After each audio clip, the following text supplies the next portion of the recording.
मोर शर्मीला पक्षी है जो सहवास एकांत में ही करता है। मोर की मादा मोरनी कहलाती है।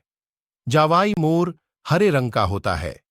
बरसात के मौसम में काली घटा छाने पर जब यह पक्षी पंख फैलाकर नाचता है तो ऐसा लगता मानो इसने हीरों से जड़ी शाही पोशाक पहनी हुई हो। इसीलिए मोर को पक्षियों का राजा कहा जाता है। मोर ज्यादातर खुले वनों में वन्य पक्षी की तरह रहते हैं। नीला मोर भारत और श्रीलंका का राष्ट्रीय पक्षी है। नर की एक खूबसूरत और रंग बिरंगी फरों से बनी पूंछ होती है जिसे वो खोलकर प्रणय निवेदन के लिए नाचता है, विशेष रूप से बसंत और बारिश के मौसम में। मोर शर्मीला पक्षी है जो सहवास एकांत में ही करता है। मोर की मादा मोरनी कहलाती है। बरसात के मौसम में काली घटा छाने पर जब यह पक्षी पंख फैलाकर नाचता है तो ऐसा लगता मानो इसने हीरों से जड़ी शाही पोशाक पहनी हुई हो।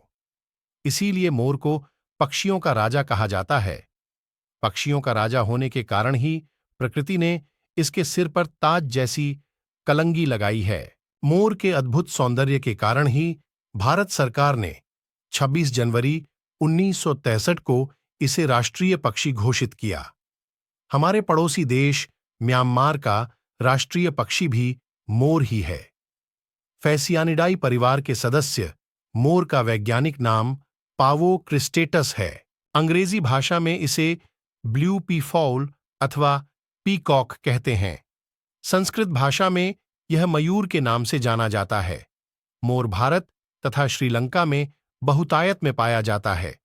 मोर मूलतः वन्य पक्षी है, लेकिन भोजन की तलाश इसे कई बार मानव आबादी तक ले आती है। मोर प्रारंभ से ही मनुष्य के आकर्षण का केंद्र रहा है। अनेक धार्मिक कथाओं में मोर को उच्च कोटि का दर्जा दिया गया है। हिंदू धर्म में मोर को मारकर खाना महापाप समझा जाता है। भगवान श्री कृष्ण के मुकुट में लगा मोर का पंख इस पक्षी के महत्व को दर्शाता है। महाकवि कालिदास ने महाकाव्य